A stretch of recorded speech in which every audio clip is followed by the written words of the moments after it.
To start. All right.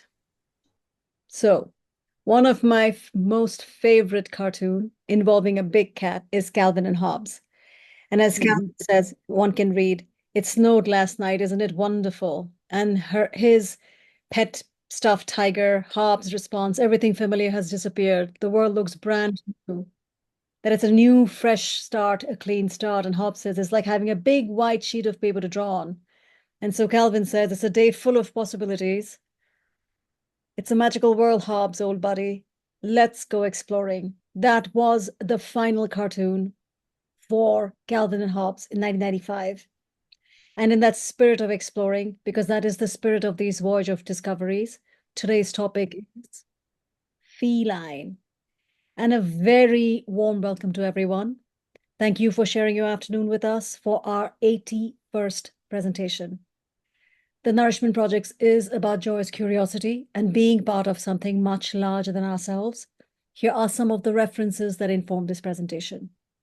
So I didn't know this. Feline comes from the word felid, F-E-L-I-D, which means a mammal of the cat family. And there are cat lovers galore, starting with me. And I'm in good company. The American author Mark Twain, avid cat lover, as was the British rock star Freddie Mercury of the band Queen. And the current queen of pop, Taylor Swift, is an unabashed cat lover, as was Ernest Hemingway, Florence Nightingale, allegedly Marie Antoinette. Another queen who not just loved, but identified with a cat was the Egyptian queen Hatshepsut, shown here as a colossal sphinx, which is the body of a lion with a human head. Though some of her statues depict Hatshepsut as an ideal king, which was a young man in the prime of his life, other statues depict her as a woman. In the form of a sphinx, she's a big half cat, and she's demonstrating by showing herself to be a cat unassailable power, because the cat she's embodying is a lion. Whereas the Egyptian myths have the sphinx as simply a body of a lion and the head of a human, in Greek myth, a sphinx is a winged monster having a woman's head and a lion's body. So I guess misogyny started early in the Western culture. In the Greek myth, the goddess Hera, Zeus's wife, had sent Sphinx from Ethiopia to Greece. And so that already establishes that the Sphinx is a foreigner. The monster is a foreigner. So at Thebes, the Sphinx was a gatekeeper. She asked all passerbys the most famous riddle of history. The riddle went, which creature has one voice and yet becomes four-footed and then two-footed and three-footed? And she strangled and devoured anyone who could not answer. That's not really a welcome mat for the city, is it? Anyway, Odysseus, also known as Ulysses, solved the riddle by answering man, who crawls on all four as a baby, then walks on 2 feet as an adult, and then uses a walking stick in old age to look like they have 3 feet. So in this painting, the city of Thebes is visible in the distance, and the skulls and bones at the bottom of the picture show the fate of those who had previously failed the test. According to legend, Oedipus answered correctly and became king of Thebes. So the Greek influence on European art is obvious. Here is the Sphinx in Belgium, and here is the cat lady in Spain. And now to meet a real cat lady, we are going to hop over from these pagan beliefs to Christianity and meet anchoresses, religious women who chose to enclose themselves permanently in cells attached to churches. And there they lived lives of prayer, contemplation, and devotion to God. They were not allowed to preach and could only offer advice to women. One has to wonder, what advice would I possibly want from someone who could not use meat or fat in their meals, had to observe a diet of vegetable stew and be accustomed to drink very little, and who could not keep any pets whatsoever so that they did not have to invest any energy in the pet's welfare. All pets except cats. Cats were allowed. She could have a cat. And here's the detail of a medieval cat lady spinning thread as her pet cat plays with the spindle. And here's the real reason cats were allowed in the medieval times to catch mice. And so then it makes sense, doesn't it? Someone has to take care of aforementioned cats. And so why not the nuns, the anchoresses? Works out very well. Unless you like to read, then it's a catastrophe. That's as goofy I'm going to get today. But if you look on the bottom right, this 12th century copy of Pope Gregory the Great's letter is covered by muddy paw prints. I'm going to point right there. And judging from the position of the prints, it looks as though a crafty cat had jumped onto the corner of the page. You wonder, did it step away or was it lifted off carefully before it could get any further? And or perhaps, the cat had been pushed off the page. If my cat lands up, I don't have a cat, but I love cats. If it landed up on books that I love, they would be testing my love. Anyway, this illuminated manuscript shows Saint Mark absorbed in his work. And with the cat prowling in the background, you see that in the inset. Maybe the cat's being punished for making paw prints. One never knows. But I think the better reason would be the little kitty is not stupid. The little cat doesn't want to be anywhere near St. Mark because St. Mark's is sitting next to his signature animal, the big cat, the lion, sitting next to him because St. Mark's is associated with the lion. And now we see point. Oh, look at this struggle, a human feline struggle. Very clear paw prints at the top of the page, while the remaining 10 or so, you see a clear paw prints up there. And then you see muddy prints all over because they are severely scuffed. So it would seem that the cat did not want to be evicted from the nice seat it had found. Who doesn't want to sit on vellum? I'm really surprised the vellum isn't scratched up. Anyway, the two paw prints in the middle of the page. So I'll point again. Here's one, here's the other. So the cat landed there. Suggests that the feline felon probably leapt onto it from afar. But manuscripts, because they were made on vellum and well preserved, and they were made to last, and so they could have been used over centuries. Who really knows who the marks maker of these paw prints are? Because they've been handed down for centuries, but it was a cat nonetheless. And what I really love when I look at these things is the marginalia. Look at that. A spotted cat. Is it a leopard? Perhaps a jaguar? A panther? Endless possibility, or just a spotted tabby cat, or somebody was bored and decorated, ornamented the cat that way. Who knows? And in this one, this is from a calendar, a Book of Hours calendar, not content with ruining books. There's the cat now contemplating its roast dinner. So they show up in history. But get a hold of this one. So in the medieval times, Alexander the Great's fictional exploration of the natural world were retold throughout the Middle Ages. Can you imagine Alexander the Great looking like that? Does not look like a Greek to me. But anyway, those tales included a cat along with a rooster and a dog as his companion and I'm not kidding, in a glass proto-submarine. These are all in the British Library, so I'm not making up fake news here. So the rooster was valuable for telling time because the rooster crows, which is a useful function underwater when you're out of sight of the sky. So you want to know, is it morning or night? In this version of the tale, however, what it's showing is that his unfaithful wife tries to murder him by cutting the cord, connecting him to the ship. And in the story, if you read it, when he kills the cat, Alexander is able to rise to the surface. Typically speaking, they kill the dog, but in this particular tale, the cat was killed.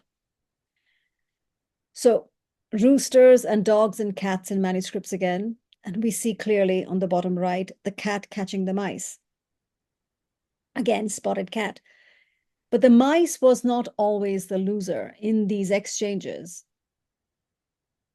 especially if you look again at the imaginative realms of the margins, people make up stuff. And this is also true. If you look at documents from the Dunhuang caves, the Silk Roads, you'll also see scribblings of bored copyists and bored children making obscene drawings along the pages. It's really funny how human nature just translates. It's great. So in this miniature, we see the mice laying siege to a castle that is being defended by the cats. And I really thought, what on earth is the mice doing? Which I realized later, they're holding Eucharist wafers. You just have to know what to look for. Medieval people had a sense of humor. And if you look further now that you know what to look for, here's a page from the Book of Kells, which is in Trinity College in Dublin. Look slowly. Just take a gander. I will help you. What do we have here? I'm going to zoom in further on the inset. There you see mice stealing Eucharist wafers. Apparently, that was a major problem because here's another example of mice and those wafers.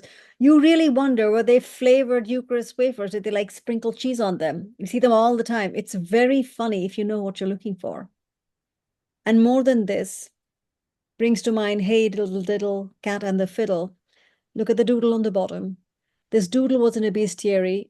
And if you know what these instruments during those times were made of, it wouldn't seem completely nonsensical because those instruments in iconology would make sense to be associated with a cat because the strings were called catguts. Even though they were made with sheep intestines, they used to be called catgut. They sounded very different. So the stuff that we hear now, the sound would have been different back then because the instruments were made from different, it would have been a much softer sound. So more cats in illuminated manuscripts from left to right. On the left, there's a striped cat standing upright playing what is a rebec, which is a medieval stringed instrument. In the middle, there's a cat with bagpipes. What a sound. And on the right, a black cat playing a psaltery on the lap.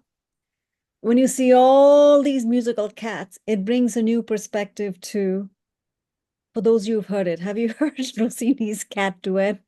It's like two mouse singing to each other. Vienna choir boys have done it, and then some really good sopranos. And actually, there's a mezzo soprano here who sang it, Jamie Barton. It's very funny. It just makes sense. Duetto dei Gatti. YouTube it. You'll have a good laugh. Speaking of musical cats, this is a perfect segue to the musical by Andrew Lloyd Webber called Cats. So the Broadway show centered around a group of highly individualized junkyard felines. You know, they had very famous people in it, Judi Dench and whole 9 yards. So characters in that story included Grisabella, the glamour cat, I think it was a magical Mr. Mistopheles, clever play on Mephistopheles. And Mistopheles had very devilishly good dance moves. And what makes me chuckle, it is a kid-friendly production that runs on an undercurrent of animal sexuality. These are cats who like to slink and whip their hips around. And they spend a lot of time having really loud sex in the alley, like real tomcats. Because cats, the real ones, have a very healthy amorous instinct. And when they are not neutered, negotiate amor on a lavish scale. At least the ones in India did. All night long, they would howl and screech. So in reality, this musical, The Cats, is based on poems by T.S. Eliot, the same man who wrote the four quartets. Couldn't be more different. And in this, I always assume T.S. Eliot was English. He's not. He's American. He was born in St. Louis. Who knows? So this is the man who wrote a lot about cats, naming of cats.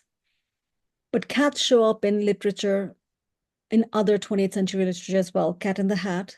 And even before that, here's a feline consoling a miller's orphan, pleading with his master, give me a pair of boots, master. And because if you've been with me in some of these 80 illustrations, presentations, I love illustrations. Look at these from years ago. Look at what has happened to the cat from being in the marginal area. Now they are full cover, center stage illustrations. How beautiful is this, Walter Crane? Page after page of beautiful artwork. Cats galore. Obviously, we're talking about Puss in Boots here.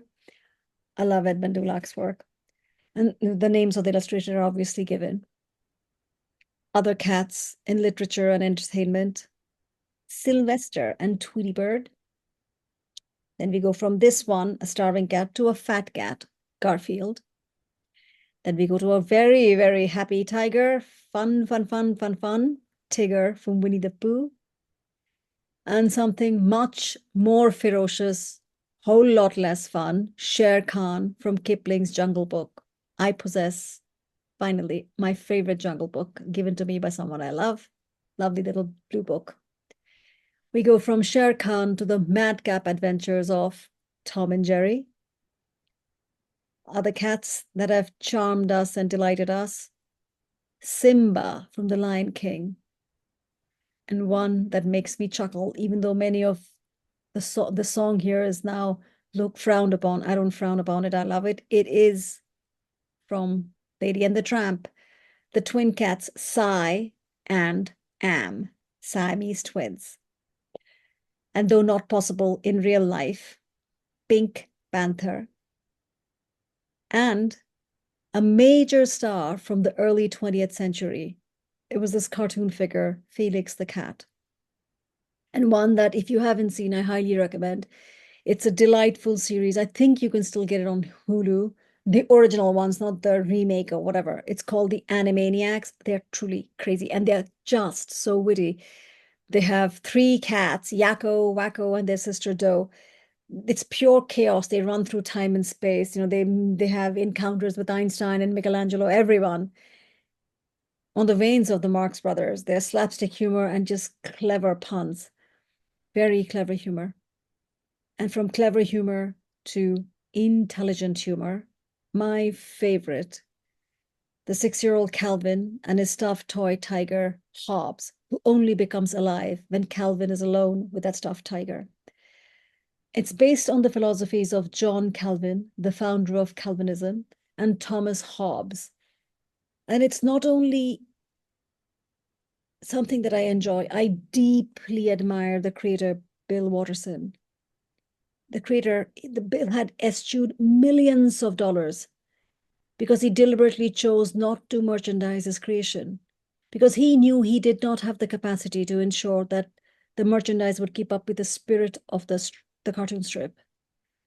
Bill Watterson is a rare human being, someone who's in touch with his own finitude. I think that's so important. Know when to quit, know when time is up. Truly, someone lion-hearted. From Bill Watterson to something obviously merchandised, Hello Kitty, one might say, over merchandised.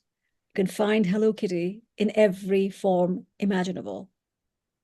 And there's probably a Hello Kitty car somewhere. And the irony is, it's apparently not a cat. She's a little girl who lives in London with her sister and her parents. Looks like a cat to me. Hello Kitty. But few brands have managed to maintain their draw without deviating from their original spirit. The spirit in this case is cuteness. Hello Kitty has been around for decades. And to have someone as deliciously raunchy as Megan Thee Stallion, who's a megastar now, promote Hello Kitty is quite a coup. So from little kitty branding to big cat branding, talk about chasing power, to have the purchasing power of having Cartier. Look at who they use. The panther is the iconic animal of the luxury brand Cartier. It really makes you purr when you see some of their ads. Please, YouTube, they have an ad called The Odyssey. It's a 3.5-minute ad. It's a few years old, but it's stunning. The cat breaks through from Paris, runs through Russia, over China, into India, comes back, circumvents the globe. Amazing 3.5-minute video. Ha. And why did they use panther? Because embodying free assertive, elegant, and sensual femininity. That's what they think the panther embodies, and I kind of agree. The panther's symbolism and elegance have been a creative signature of Cartier since 1947. This is their Panther name brand watch. So Louis Cartier was so mesmerized by the sheer elegance of the big cat that he made the panther the symbol of his brand, Cartier. He was also in love with a Jean Toussaint, Jeanette Toussaint, I don't know how to pronounce Jeanne Toussaint maybe, and he referred to her as a panther. So Toussaint was an influential figure in the 20th century Paris, and she embraced the panther in a style. She was also the artistic director of jewelry from 1933 until her retirement in 1970. To be the head of Cartier's artistic brand is a coup even now. And it's a remarkable achievement, not only for a woman, and because it's also a recognition of serious talent, power indeed. And so from the 1920s to the 1960s, owning big cats was quite fashionable, right up there with being branded with Cartier. So Josephine Baker was well known for a pet cheetah, Chiquita, who traveled about with her when she was on tour. It makes sense she named it Chiquita because she used to wear that banana skirt. Not the cheetah, Josephine Baker. So the actress Lola Todd, see here, with her pet leopard. I'm going to refrain from saying what I really want to say in these people. Salvador Dali had his pet ocelot. The Italian model and actress Elsa Martinelli with a cheetah, and this is from the 1960s, I think 63 or 62. In 1968, we find the French singer-songwriter Francois Hardy with not one cheetah, two cheetahs. And we need to have representation and equity.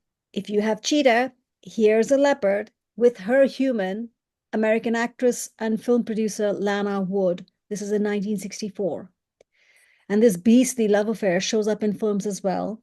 Films like Bringing Up Baby, where the baby is a leopard. And so the very first scene shot for the movie featured Katharine Hepburn walking around in a bedroom and talking on the phone wearing a gorgeous floating dressing gown. So in real life, this leopard, Nysa, was soothed, comforted, and drawn to anything that smelled fragrant. What an elegant cat. No, it liked pretty smells. And so during shooting, perfume was sprinkled on the cloth near Catherine's knee, Katharine Hepburn's knee. It's not like Catherine's my friend. So that when Nysa was in the scene, she would rub up against Katharine Hepburn's leg in affectionate greeting. This worked well to a point. And so Katharine Hepburn found working with Nysa very easy until the innocent clinking of wardrobe weights on one particular skirt irritated Nysa so much that the leopard spontaneously lunged for Katharine Hepburn's hemline. Luckily, the animal trainer, it was a woman, Olga, stepped in just at the right moment before anything unfortunate happened. Can you imagine this? Katharine Hepburn readjusted her casual relationships with big cats after that. As well, she should have. They are not pets. So panther is an ambiguous term for large cats. If you're on the continent of South America, it would be a jaguar. And I promise you, even if you've been with me for all 80 previous episodes, you will be surprised by the direction this presentation is going to take. So we'll journey on. Jaguars occur in 18 countries through Latin America, ranging from Mexico to Argentina, across a variety of habitat types, including swamps, tropical forests, scrublands, and deserts. These cats are immensely powerful. You do not take down caimans and crocodiles if you don't have the will, the stamina, and the hunger to do so. They're also aquatic, and so that puts an end to the belief that cats don't like water. Some cats like it very much. So jaguars are critical to the cosmovision of the indigenous South Americans.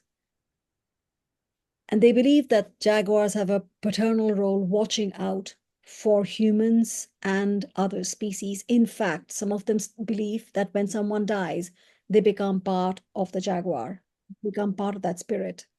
So everything revolves around the jaguar. Thereby, if this cat disappears, the belief is the rest of the system, animals and plants would also. In scientific jargon, it's pretty much calling it an apex predator, except that the indigenous wisdom is much more nuanced. So, apex protector, not predator, both for the material world and the spirit world. So, I'm in awe of pre Columbian art because for them, materiality is just a gateway to spiritual beauty, way ahead of any Neoplatonic beliefs that show up in Western Europe during times of the Renaissance and before. So, just for an example, if you look at this one, this vessel symbolizes the duality and coming together of opposite yet complementary forces. Learn about learning to live with one another.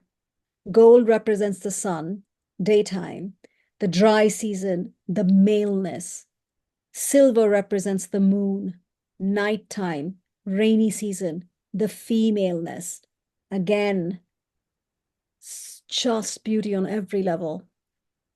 Another example, this female deity takes on the features of a bird, showing the celestial world, feline, the earthly world, and serpent, the underworld, thereby transforming herself into the all-powerful being encompassing the forces of all three worlds.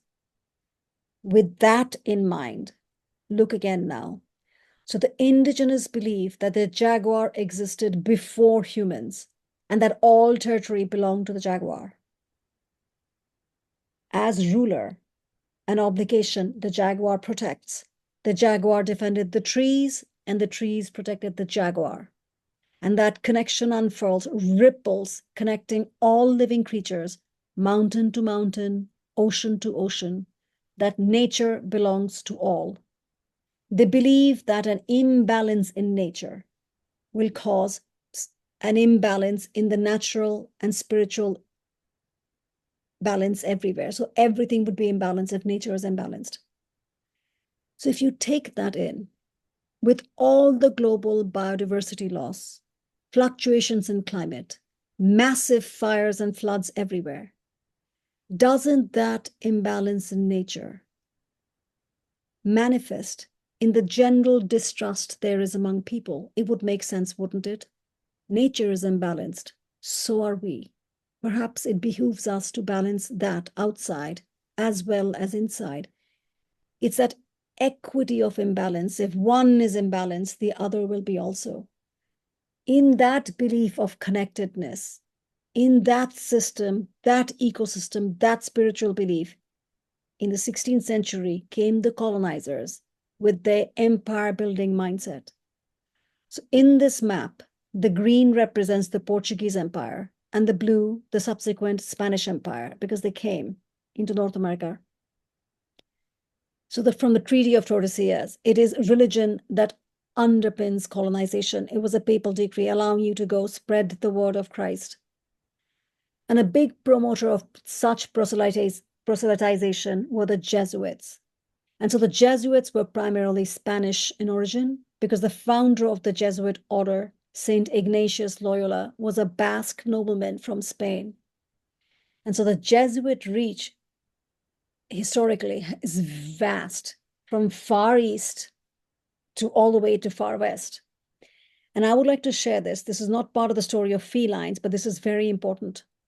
Look at this 18th century Jesuit sealing in Brazil, which is an extraordinarily accurate copy of Chinese ornamentation. If you look at the work, the only departure from the Chinese ornamentation is the addition of the passion flower, which is not only common in Brazil, it also symbolizes Christ's passion. And in this church, the bell tower is covered in blue and white tiles, again, like the Ming vases covered in Chinese porcelain, inspired by Chinese porcelain, right? So this is what you're seeing from the 18th century. Here is the original 15th century ceiling in China that Brazilian one is based on. Do you see how diversity spread through religion, through art?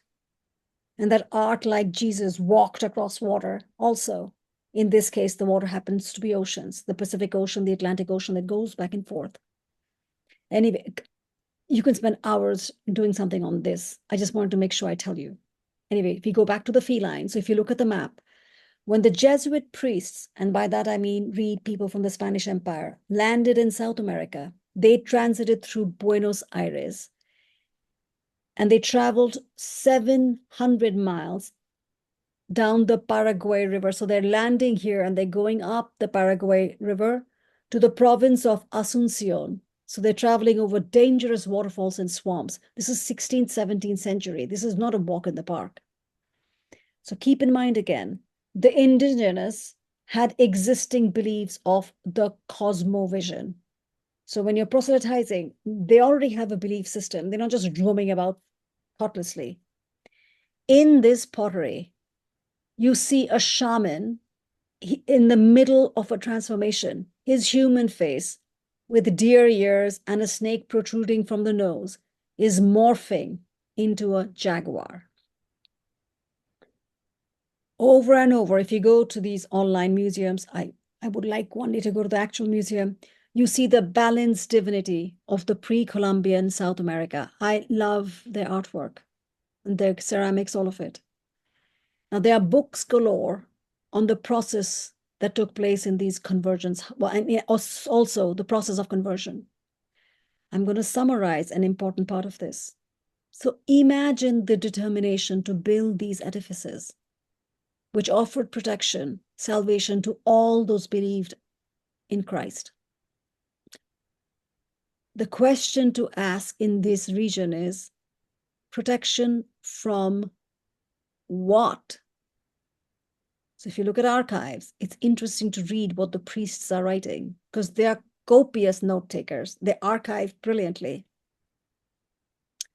They come to the church to partake of the sacraments of confession and communion to ensure by this their safety during trips and to protect themselves from dangers or contingency that arise on the paths that usually traverse mountains and unpopulated fields where jaguars live, fierce, bloody and cruel, who are the fear of all this land.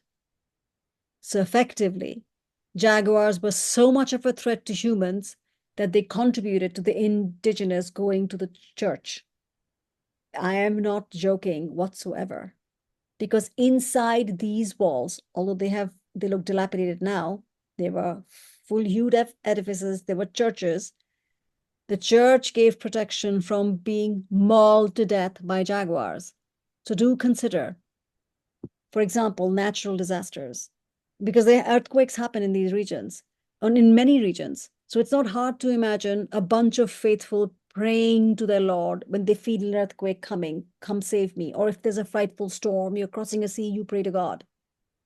However, you put that same person, regardless of whichever faith, let's take a Christian faith for in this case, put that person in front of this godlike creature, and I promise you, the first instinct that's going to come will be to flee, not sit there and count rosaries. No one is going to stick around to bell this cat, no matter how much of a faith you have. Imagine this soft, purring menace, the hot breath, and the curling of the upper lips, revealing very, very powerful canines. God helps those who help themselves. The main thing to do is get out of the way. At that point, you're not into rosary counting. And so this godlike creature, I assure you, is not interested in any soul salvation because it will view every creature, every human anyway, including the priest, as an offering. So now, with that in mind, revisit this statue. It's been documented that shamans in those regions practiced cannibalism. And so again, archives, read them. There's a reference in here, but there are tons out there. If anyone wants them, I'll send them to you. Fascinating reading. When a priest had commented to a shaman who was eating a human leg, The priest had said to the shaman, it isn't correct to eat one's own species. The shaman had said, I am a jaguar. This tastes good. That is what it means when they feel that they're transforming into a jaguar. And so if you keep all that in mind, it is the fear of death that turned the terror of jaguars into veneration for jaguars. You want to survive them. So now, if you want to survive, if another savior comes along to supplement your survivability, of course you're going to convert, because you're not really converting, you're just bringing it all into the fold. It's you in that mindset, you're not junking one for another one, although the church might think otherwise. You will do anything to get into the safety of a church. You will do anything to survive from a jaguar, wouldn't you? Because the additional irony here, this is why I loved, I was so surprised. What the Jesuits did, they had brought cattle to these regions to encourage the indigenous converts to settle in one place instead of what they traditional did was range far into the mountains to hunt for meat for their family. So they thought if you bring cattle, you will settle in. And if you're settled, you'll have more people coming to the church. It's just about getting numbers. Well, guess who else like easy access to the cattle? Easy access to fresh meat? The jaguars themselves. So, I mean, if effectively the Jesuits almost was a magnet for the jaguars. I'm truly surprised the beasts themselves didn't convert into Christianity just to have access inside the churches. Do you think the jaguar cares? Anyway, I'm only being partially facetious, but it's all true. The cattle didn't help the people who lived there. The jaguars knew how to get meat. It's not hard for them to get this meat. And by the way, lest anyone derides the indigenous veneration of jaguar, let's not forget that in the medieval bestiaries, lions were associated with Christ himself, because lion cub was depicted being born dead, and the cub's father had breathed into its face 3 days later to bring it back to life.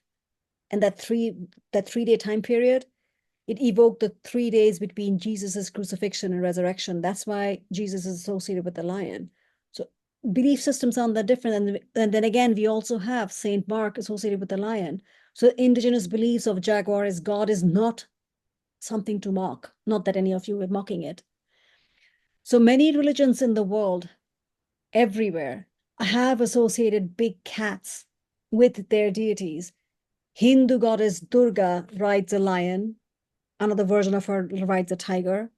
The Buddhist Guru Rinpoche rode a tiger. These are all symbolic. The iconography is very obvious and actually very beautiful because it's showing power, and religion, if nothing else, is power. And there's also power associated with big cats in a different way. In sports merchandising, in branding, Puma for one, and here we have a double branding, Hello Kitty. The massive entertainment industry, that's the original lion that graced the MGM Studio logo brand. The first MGM logo brand was born in 1924, and it looks very similar to the one that we have grown to know. And the logo's designer, Howard Dietz, chose the lion to honor not so much just the message of power, but it was to honor his alma mater, Columbia University, whose sports team went by the nickname the Lions. And prior to the Lions being selected as the mascot for Columbia University, the university mascot was a goat. Can you believe that?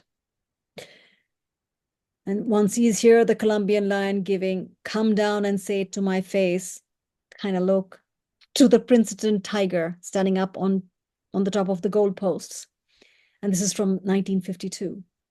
So tigers, from lions and tigers. Tigers we see here on Tony the Tiger, they're great. Not really. And they're only great in America because if you really look, Tony the Tiger and other similar mascots, Chester Cheetah, and even the toucans, they have been banned from being featured in packaging and advertising in countries like Chile, Peru, Argentina, Mexico, because a study published, and it was in the study of obesity reviews, and they suggested and almost proved that media character branding, such as these happy little animals, is a very powerful influence on children's preferences. And so they end up choosing unhealthy options that thereby obesity. But look, the power of branding and the symbolism of power, the power of big cats in your car, Tiger Mart. And I'm not talking about branding of the car itself like Jaguar. It's obviously giving a message. We are now, in this case, referring to the gasoline because rev up your engine, put a tiger in your tank. You see that? Tigers again across the board, big cats, tiger balm, tiger ointments. But there's an important aspect to tigers that needs to be shared. So if you look here, here's a painting of, it's from the Meiji period. First of all, the painting is all off. Bengal tigers, tigers in general don't hunt in packs. So this is just ridiculous, but it looks cute. Part of the Hindu pantheon, tiger is a vehicle of one of the incarnations of female energy. So as Ambe Ma in the western part of India, she rides a tiger. As Durga in eastern part where I'm from, Bengal, she rides a lion. Here is a sketch of one of my favorite Indian artists, Nandalal Bose, showing Ma Durga as she rides a lion to vanquish a demon. So in West Bengal, where I'm from, Royal Bengal's tigers are found in the Sundarban mangroves, which is the largest mangrove delta in the world. And as written by Amitav Ghosh, it is actually very apt. There are no borders here to divide fresh water from salt, river from sea. And so the tides reach as far as 200 miles inland, and every day thousands of acres of forest disappear underwater, only to re-emerge hours later. And therefore, people's mud homes, as you can see on the left, can disappear during a monsoon season. This place is an ornithologist's dream space. I mean, they got flora and fauna galore. Kingfishers, they're all near mud because these are mangroves. These are chital deers. One sees mud skippers, monitor lizards. And, if you go to the borders of India and Bangladesh to see a Royal Bengal tiger and you spot a monitor lizard, they get very happy. They say it's good luck, you'll probably see a tiger today. So if one rides down the river, one can spot little cats, and you will probably be spotted by the bigger ones.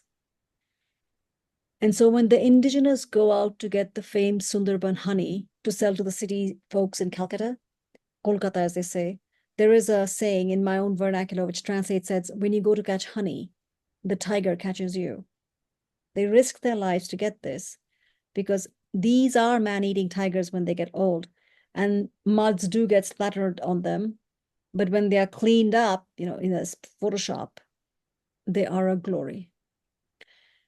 Here is something I think one needs to know. There's less than 3,500 tigers in the wild and more than 5,000 in private breeding facilities in the United States. What you're seeing right now in this picture is in May 2021, residents in Houston saw a tiger loose in the driveway of a suburb. And so when the police county deputy came and they saw this tiger, oddly named India, sitting on the front lawn, a man came out shouting, don't shoot my cat. So this tiger-loving man happened to be a murderer, but murderers can have empathy too. He loved his cat. Anyway, the cat was taken away and taken care of by a private state program and died a year or two earlier. The man is in jail. The reason I'm saying all this, who has private tigers in the suburbs or anywhere? There are states in this country that allow you to have very easily, you buy a permit, a local permit, not even a state or federal permit, to own tigers like this. Because when you're driving and you see signs like this, caution exotic animals, what it should alert you to is the massive illegal wildlife trade that goes on every day in America. It happens in airports like Chicago O'Hare Airport. And the fact that this exists, a wildlife property repository in by the airports, because the airports work with the zoos, this is so immensely disheartening. If you look at this picture, who on earth needs a miniature chair covered in exotic animal fur? Many of these breeders of big cats sell parts These are breeders in America. They sell parts of the very, very lucrative Chinese traditional medicine market. The assumption that China is getting all the illegal wildlife from nearby poor countries like Burma, Myanmar and China and Thailand is all wrong. It's an incomplete narrative because the United States is also helping fulfill that market. And so when on this weekend, past weekend on November 11th, this man, the governor of Louisiana, brought out a live tiger to a football match, LSU versus Alabama. What exactly is he proving? Because it makes it sound like, oh, let's get a cat. No. By the way, LSU lost. How many of our sports franchises are named after or have cat mascots?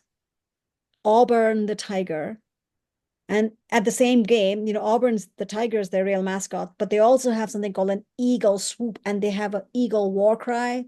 It's amazing to watch this. And so the eagle swoops down. But again, tigers and eagles, these are not accessories. Such displays only make these majestic animals more vulnerable to the illegal wildlife trade. But I don't want to take this presentation on a very down tone. It's meant to be fun. So speaking of vulnerability, look at that. I didn't make it up. That is an eagle swooping up a little cat. So best for these cats to be safe inside. So now we will go and look at since we've looked at big cats, we will now take a closer look at the smaller ones. Look at the amount of variety we have in the big cats. No hair, the Sphinx cats, long hair, short hair. They can be bred, and many of them are bred to give us a look that we want, just like in dogs. You can be bred to have certain kinds of eyes, bred by the coach, long hair, short hair, curly hair, narrow face, flat faced, all of them. You could have a Havana cat. The cat has nothing to do with Cuba. It was named Havana because it's the brown color of a cigar. We see now a Balinese cat, which is simply a long-haired Siamese cat. Speaking of Siamese, the first one that ever landed in the United States was a gift to our 19th president, President Hayes, and the cat was named Siam by his daughter, Fannie Hayes.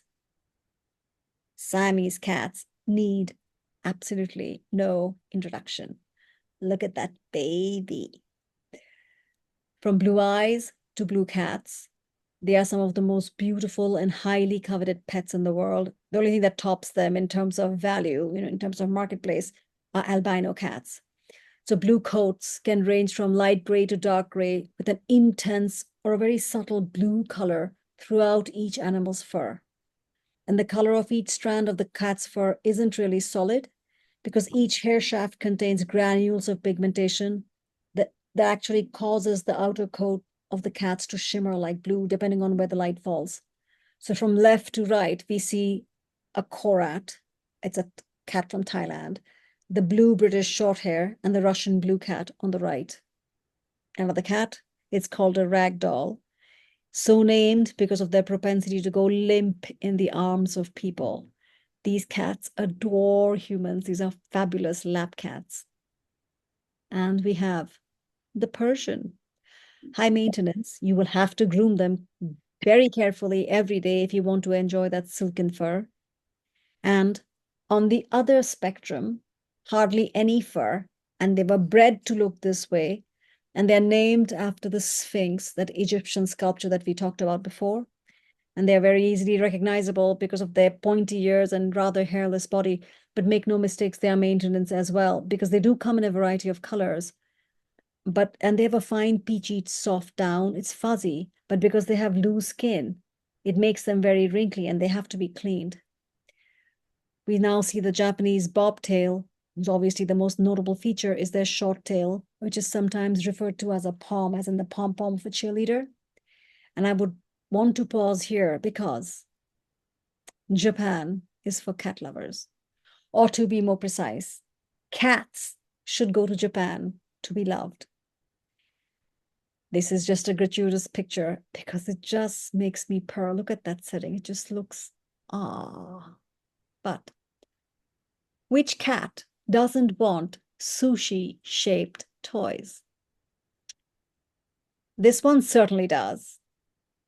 And if in landlocked Japan you do not have the space to have a pet cat, go to cat cafes, where for about $10 an hour, you can enjoy the company of cats as long as you follow the rules. They do have strict rules about them. And the variety of cat cafes is stunning. This cat cafe has forest-like decor with built-in trees and huts to give it a fairy garden-like theme. Because you want to keep the cats happy. You can choose to sit in the small cottage-style hut for more privacy in the cat cafe, or you can sit and soak in all the decor from the cozy floor tables. And if you want further variety, you can go to the sister cafe, which gives you a more fantasy kingdom feel. Look at it. It reminded me of one of Gaudi's buildings in Barcelona. And if you're still not satisfied by this, you can go to one of Japan's many, many cat islands. That's right, an island populated mainly by cats. This one is Aoshima, which was actually evolved into a cat island by accident, as did most of the other ones. So several decades ago, Aoshima used to be a bustling fishing village whose livelihood was based around the sardine fishery, where cats were introduced to, again, hunt mice, just like in the medieval times. And over time, the island's fishing activities declined, as did its human population, but the cats remained and thrived.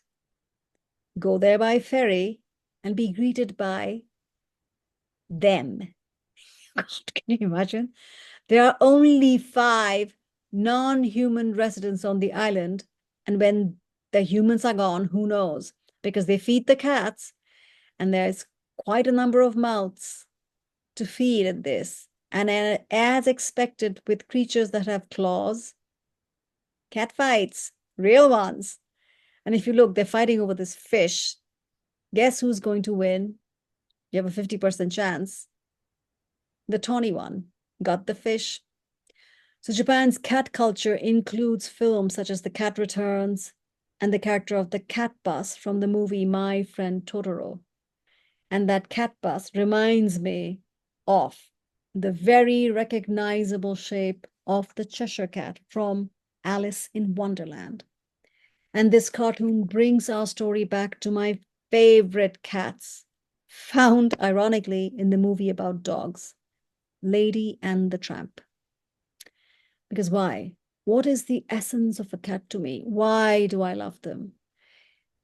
It's in the lyrics of that unforgettable song whose first line is, "We are Siamese, if you please," followed by the very revealing second line, "We are Siamese, if you don't please."